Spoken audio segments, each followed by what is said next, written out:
Hola, miserables, os voy a contar otro relato. Este relato se titula La máscara de la muerte roja, de Edgar Allan Poe. La muerte roja había devastado el país durante largo tiempo. Jamás una peste había sido tan fatal y tan espantosa. La sangre era encarnación y su sello, el rojo y el olor de la sangre. Comenzaba con agudos dolores, un vértigo repentino, y luego los poros sangraban y sobrevenía la muerte. Las manchas escarlata en el cuerpo y la cara de la víctima eran el bando de la peste, que la aislaba de toda ayuda y de toda simpatía, y la invasión, progreso y fin de la enfermedad se cumplían en media hora. Pero el príncipe próspero era feliz, intrépido y sagaz. Cuando sus dominios quedaron semidespoblados, llamó a su lado a 1000 caballeros y damas de su corte, y se retiró con ellos al seguro encierro de una de sus abadías fortificadas. Era esta de amplia y magnífica construcción, y había sido creada por el excéntrico, aunque majestuoso gusto del príncipe. Una sólida y altísima muralla la circundaba. Las puertas de la muralla eran de hierro. Una vez adentro, los cortesanos trajeron fraguas y pesados martillos, y soldaron los cerrojos.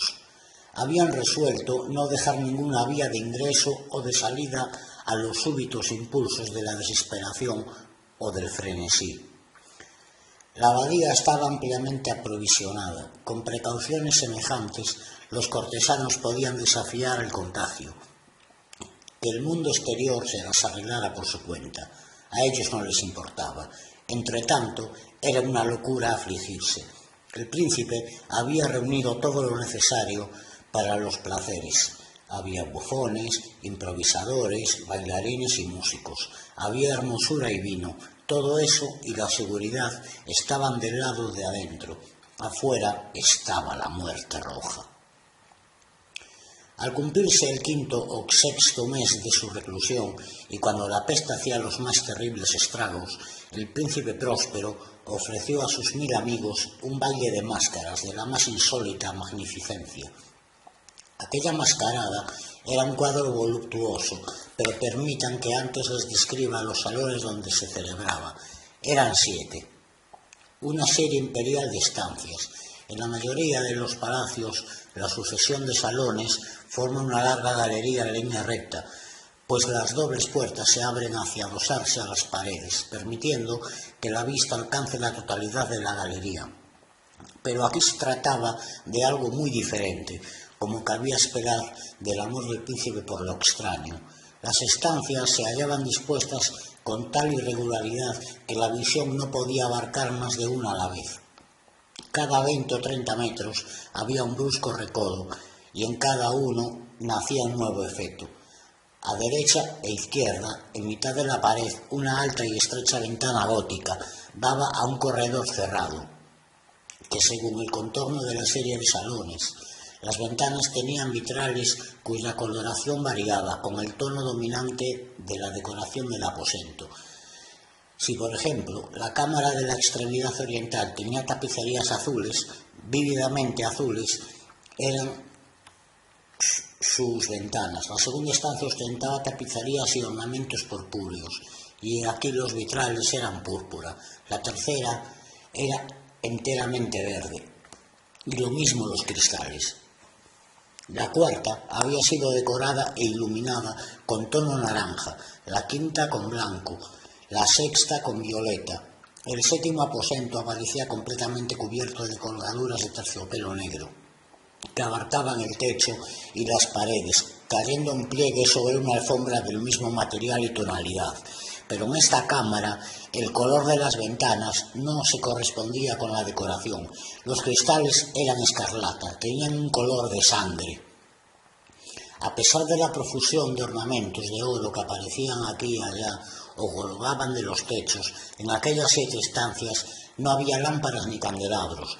Las cámaras no estaban iluminadas con bujías o arañas, pero en los corredores paralelos a la galería y opuestos a cada ventana se alzaban pesados trípodes que sostenían un ígneo brasero, cuyos rayos se proyectaban a través de los fantásticos. Pero en la cámara del poniente, la cámara negra, el fuego que a través de los cristales de color de la sangre se derramaba, quienes penetraban en ella, que pocos eran, lo bastante audaces para poner allí los pies. En este aposento, contra la pared del poniente, se apoyaba un gigantesco reloj de ébano. Su péndulo se balanceaba con un resonar sordo, pesado, monótono, y cuando el minutero había completado su círculo y a la hora iba a sonar, de las entrañas de bronce del mecanismo nacía un tañido claro y resonante, lleno de música, mas su tono y su énfasis eran tales que a cada hora los músicos de la orquesta se veían obligados a interrumpir momentáneamente su ejecución para escuchar el sonido, y las parejas danzantes cesaban por fuerza sus evoluciones. Durante un momento, en aquella alegre sociedad reinaba el desconcierto, y mientras aún resonaban los tañidos del reloj, era posible observar que los más atolondrados palidecían y los de más edad y reflexión se pasaban la mano por la frente, como si se entregaran a una confusa meditación o a un ensueño. Pero apenas los ecos cesaban del todo, livianas risas nacían de la asamblea. Los músicos se miraban entre sí, como sonriendo de su intensa nerviosidad, mientras se prometían en voz baja que el siguiente tañido del reloj no provocaría en ellos una emoción semejante.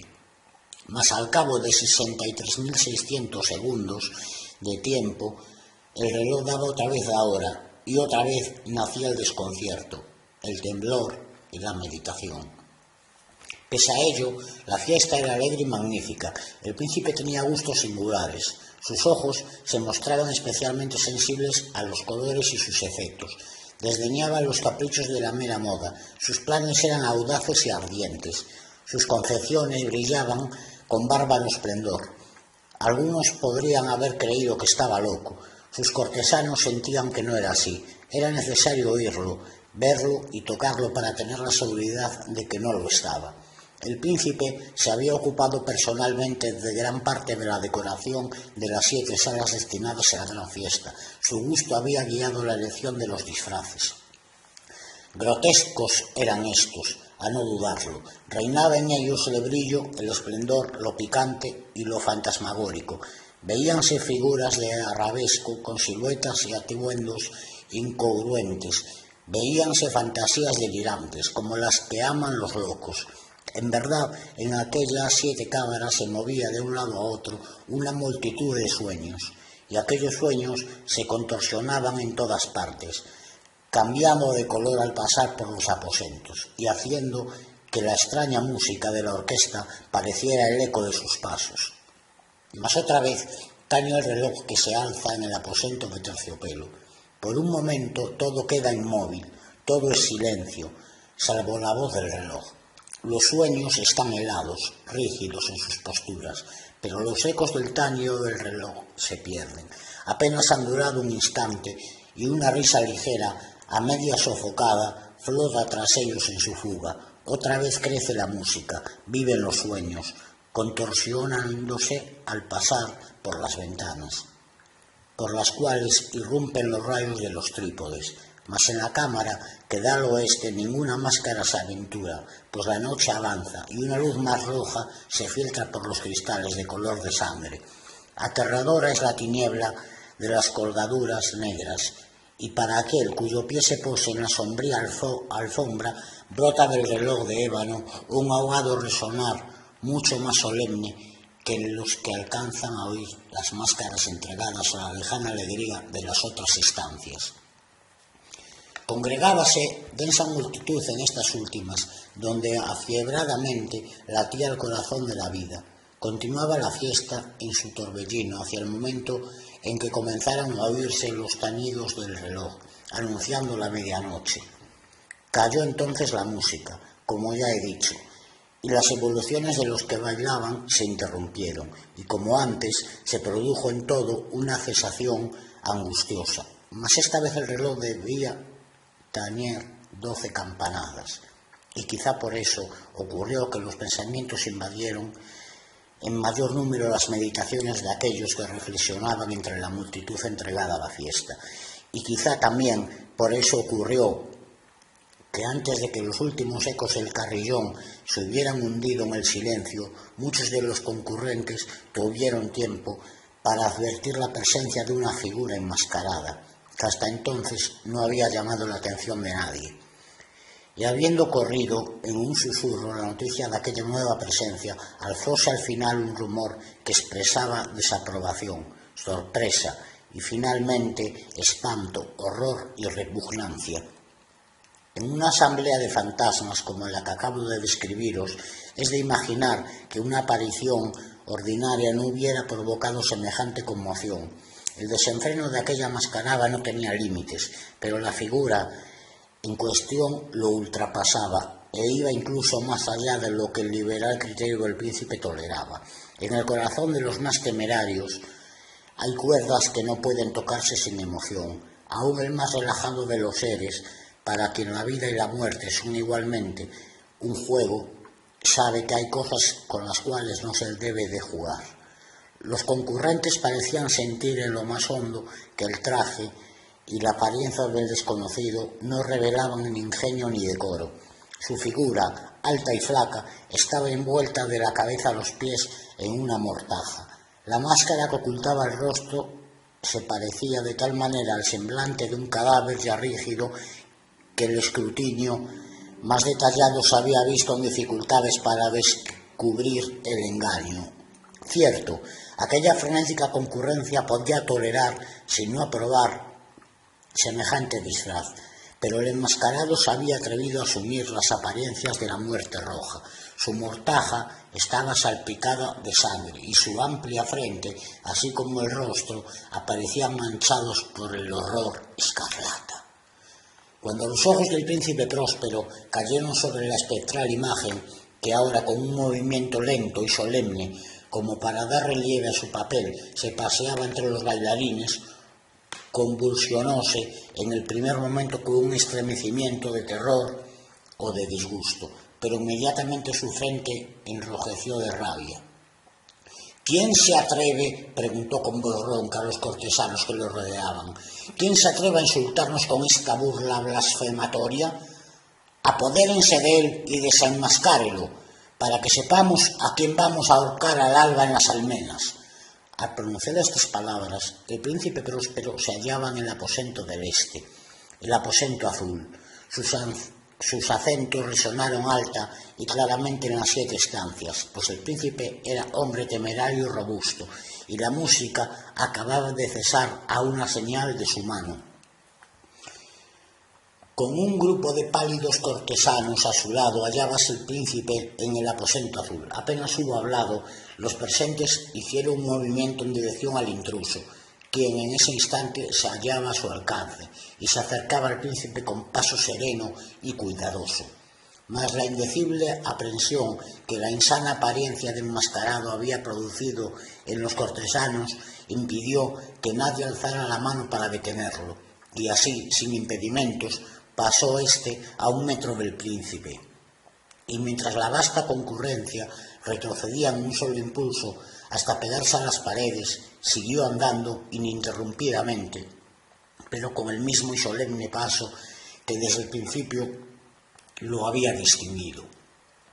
Y de la cámara azul pasó la púrpura, de la púrpura a la verde, de la verde a la anaranjada, desde esta a la blanca y de allí a la violeta, antes de que nadie se hubiera decidido a detenerlo. Mas entonces el príncipe Próspero, enloquecido por la ira y la vergüenza de su momentánea cobardía, se lanzó a la carrera a través de los 6 aposentos sin que nadie lo siguiera por el mortal terror que a todos paralizaba. Puñal en mano, acercóse impetuosamente hasta llegar a 3 o 4 pasos de la figura, que seguía alejándose. Cuando ésta, al alcanzar el extremo del aposento de terciopelo, se volvió de golpe y enfrentó a su perseguidor, oyóse un agudo grito, mientras el puñal caía resplandeciente sobre la negra alfombra, y el príncipe Próspero se desplomaba muerto. Poseídos por el terrible coraje de la desesperación, numerosas máscaras se lanzaron al aposento negro, pero al apoderarse del desconocido, cuya alta figura permanecía erecta e inmóvil a la sombra del reloj de ébano, retrocedieron con inexpresable horror al descubrir que el sudario y la máscara cadavérica que con tanta rudeza habían aferrado no contenían ninguna figura tangible. Y entonces reconocieron la presencia de la muerte roja. Había venido como un ladrón en la noche, y uno por uno cayeron los convidados en las salas de orgía manchadas de sangre, y cada uno murió en la desesperada actitud de su caída. Y la vida del reloj de ébano se apagó con la del último de aquellos alegres seres, y las llamas de los trípodes expiraron, y las tinieblas y la corrupción y la muerte roja lo dominaron todo.